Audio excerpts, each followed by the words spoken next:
Your network is your net worth. But does networking make you cringe? Yeah, me too. But we have Dawn here, and she's going to be telling us her different take on how we can look at networking in a way that's more fun and genuine. So I'm going to give the ball to you, and I want you to tell me a little bit more about what this means to you and why it's so important for other people to have a better understanding of how to approach networking from this unique perspective. Yeah. Well, thanks for having me on the show. And, networking is really a spider web of connections. And that's where I always try to help people get a different perspective around networking. It's really about building connection and having that genuine relationship and finding those different ways of how you can really help support each other. I know networking, when you hear the word, it really makes people cringe. So that's why I always like using the word connection. That's perfect. And I honestly, it's funny you say that because I've actually changed a few of the things, the labels in what I'm doing within all of organic content marketing to include a lot of those types of just term changes that are specifically designed to psychologically change the way you look at the action that's involved with those thought processes. So I'm curious, is that kind of the direction you were taking when you switched up and said, hey, look, guys, we're going to throw networking out the window, but we are going to connect? Yeah. Well, I would say, I've been really trying to almost kind of coach people because there's, kind of reasons behind why networking really bothers people because they have had bad experiences. You know, of all the really salesy people that have been in your face that just want to give you a business card or maybe give you that pressure when you go to a place where it's like it's all about the sale. You need the next sale for your business. And so you're really not being genuine. And I think another thing too is when people think of networking, they're really scared that they're going to get rejected, kind of too. And so I've been really trying to coach people and really hone in on this because I haven't always been a networker in my life, and I had social anxiety. When networking was not my thing. And so this is where I've just learned different ways of how to build connection because deep down, when you have that trust, when you built that relationship, the sales are going to come or the opportunities are going to come because they're going to understand you as a person instead of what you sell. Yeah, absolutely. And there's actually a famous quote. I can't remember who it's by right now, but it's something to the effect of when you start a conversation with somebody, regardless of whether the product or service is mentioned, that conversation can absolutely lead to a sale, right? The way you're branding, the way you're marketing yourself. Remember, you're never not marketing. That's Hmm. what winds up leading to the ultimate sale or the conversion of some sort that helps you to grow your business. So I want to just kind of live in this area where we start thinking about the still practiced, but in my humble opinion, outdated way of networking. And that is those breakout room style. You've got 2 minutes, elevator pitch, torture rooms, for lack of a better word. I have been grappled into so many of those, and I'd love to hear like your take on that. And maybe some of the pros and cons that you can see from maybe investing your time and sometimes even money into reaching out in these speed dating style networking events.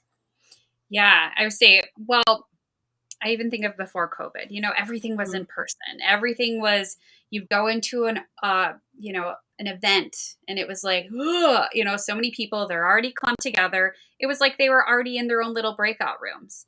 And so then it's like trying to introduce yourself or trying to even meet new people. That's so challenging. And so when the pandemic hit, I almost kind of liked it because you were in those breakout rooms where that person had to meet you for once. And so that's where I try to come in with a different perspective on that of just you're getting that moment with that person for that amount of time.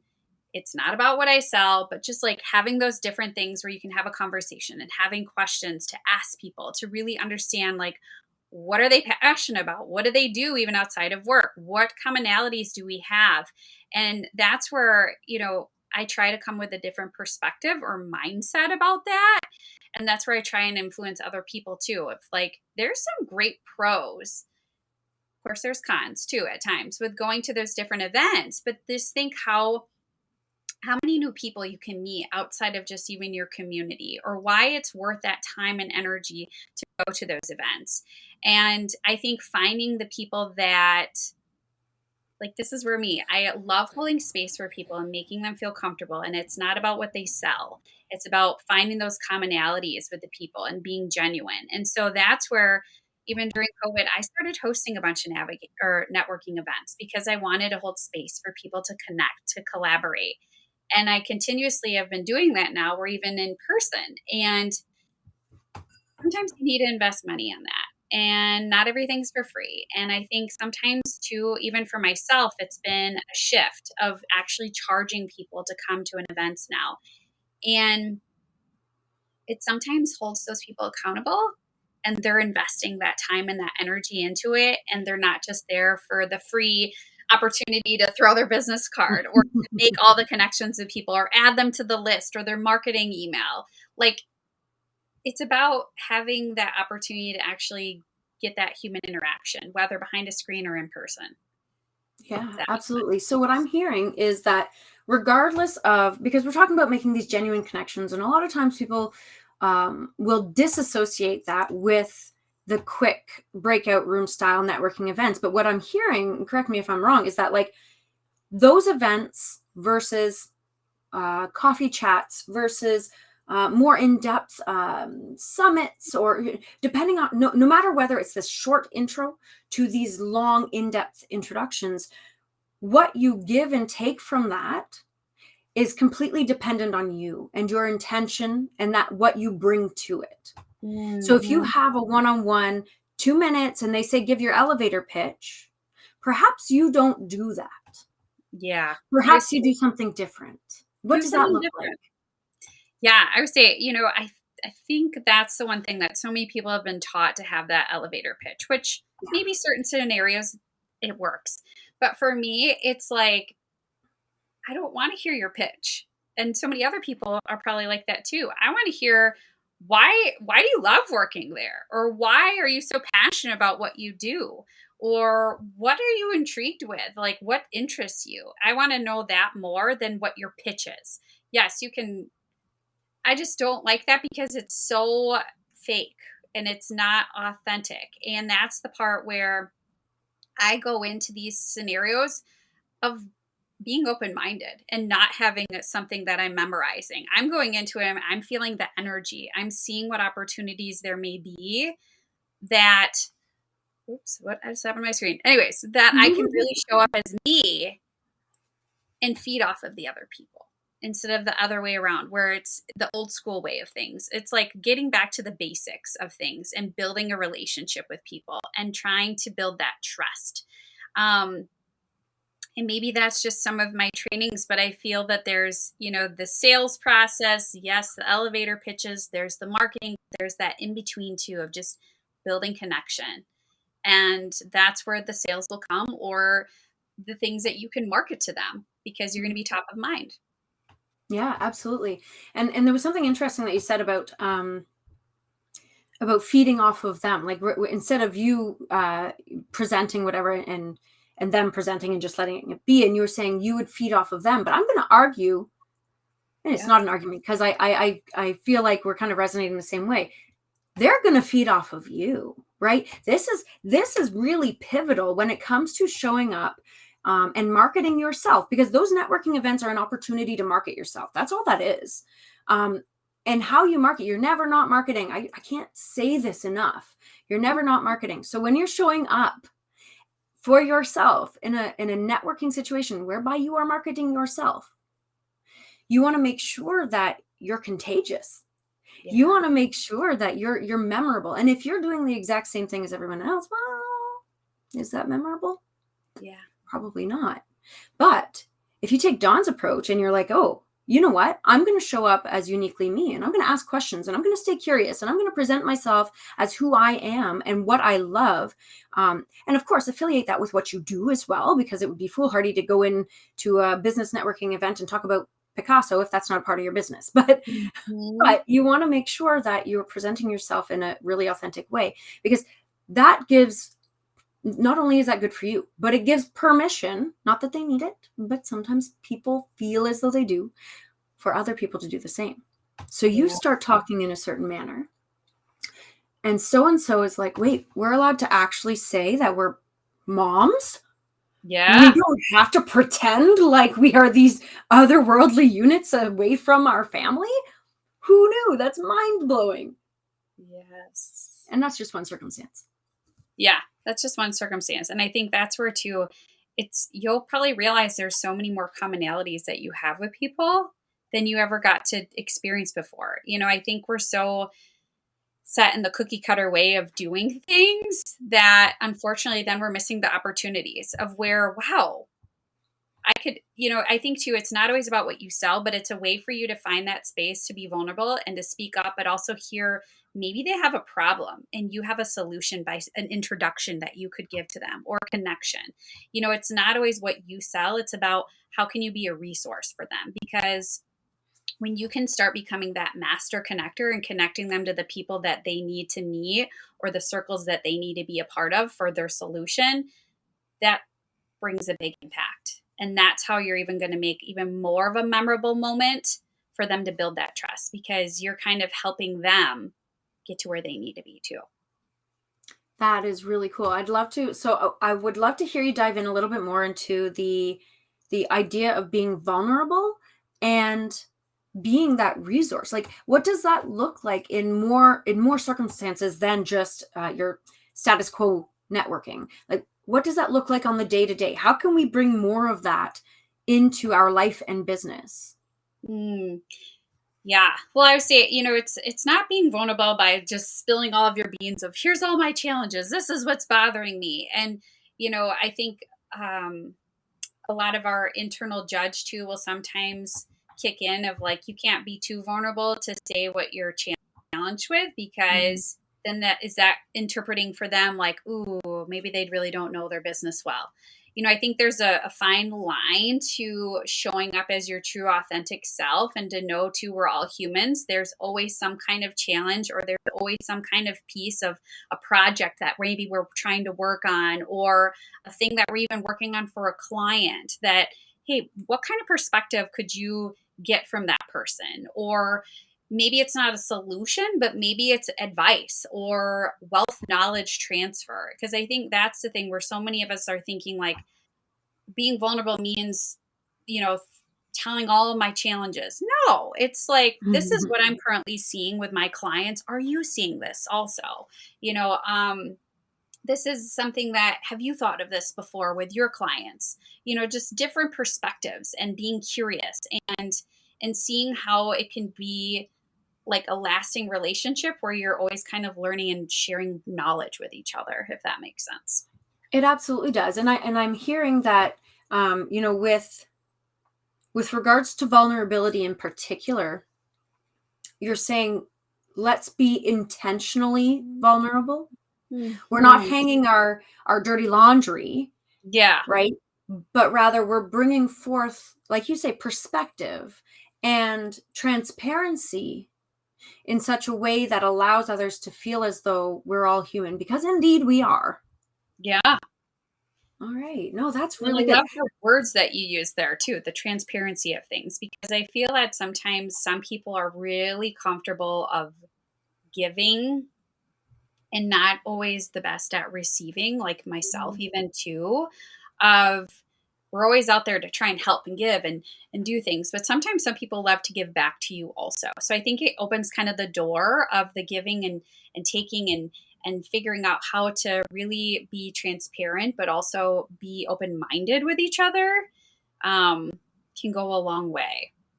Absolutely. And you know what? That's you made me kind of smile a little bigger there, because you made me remember a story that my grandmother, she's 86, okay? Mhm. She tells me this story frequently because there are people in our lives, in her life in particular, who would say, oh, no, no, no, let's just do it yourself. We don't need their help, because people offer, right? They see the white hair and they're like, oh, let me get that for you.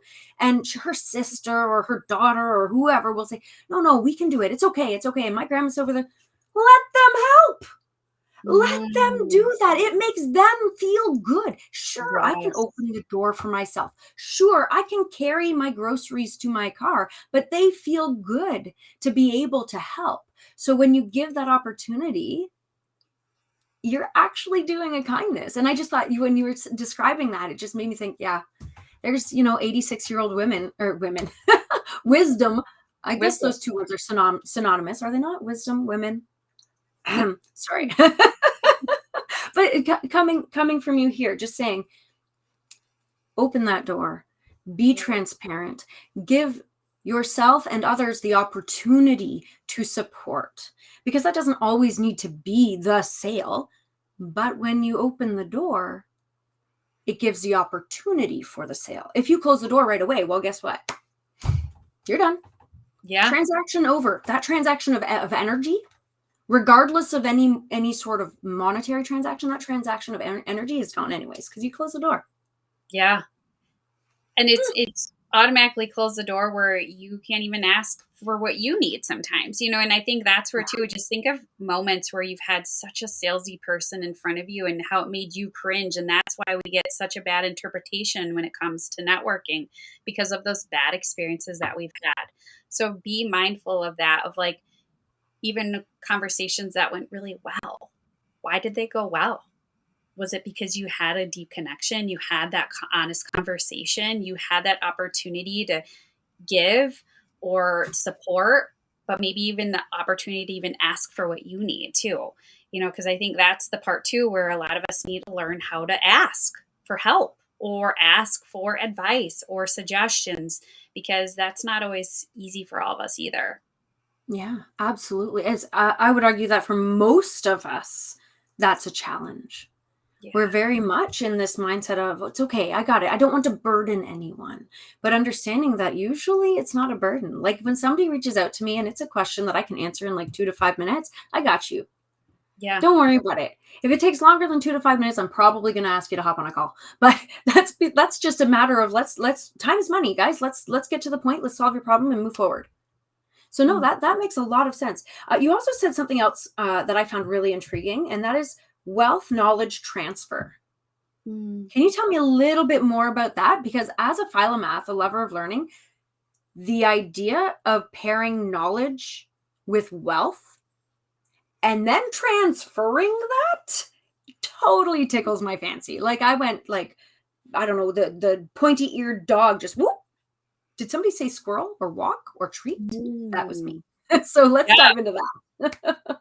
Yeah. Well, and I think, for me, I worked in wealth management for years, and, I was around money a lot and wealth. And one thing that I really learned from it was just the wealth of knowledge and how you can help really other people, that it's not always monetary. And we're never going to I feel like one thing in my life has always been I'm not smart enough, or I'm not as smart as everybody else. If you know everything, then you must be dead, is what I've learned also too. So be open to opportunities to continuously learn and to add more tools to your toolbox, or to be open for different perspectives, because life is all about the wealth of knowledge and the continuously learning more and to seeing what opportunities there are that we don't know about. And we're never going to just know everything. And that's easier said than done. But I think that's where trying to be open to different perspectives of people. Yeah, it takes a certain amount of humility, right? To be able to humble yourself in such a way that um, allows you to be open to new experiences, to new information. Isn't there an Einstein quote about that? I should really probably find that. It's one of those quotes that you'd think would be on the top of your mind about, not if you think you know everything, then you probably are very ignorant, right? That Mm. you're absolutely deaf. And in fact, I want to say that I don't think I dove into this on one of the first times I was describing the whole point of this podcast here was the idea, with this exact idea, that you may be an expert. Any one person may be an expert, and you know a lot about this thing. But what you know is just this tiny, tiny grain of sand versus what could be known in the universe. And even the most profoundly intelligent person in the world only knows a speck of what could be known. And so wouldn't it be just a waste to think you knew everything. Like, what Hmm. a waste of opportunity. So no, this is beautiful, and it's also a really good introduction into. And now this will have to be our last, touch point, just for time. But the idea of within the concept, within the context of making connections, genuine connections, and advancing yourself in life and business, establishing yourself as a thought leader. What I just feel like this is very much in alignment with the idea of wealth knowledge transfer. Where do you think thought leadership sits in that conversation? Mm, great question. Because when you say expert, I always too, like, it makes me almost kind of cringe sometimes. Where I'm like, I'm never an expert, because there's always opportunities to keep learning continuously. And this is where I think thought leadership is so intriguing to me, because this is where you need to show your perspective, but you need to be also open to other perspectives on things. And I think this is where there's always opportunity to keep learning, but also talk about what you know. Talk about the things that are top of mind to you, because it will help give someone else a different perspective that maybe thinks they are an expert at something. Um, you know, when I was in wealth management, we had a lot of red tape.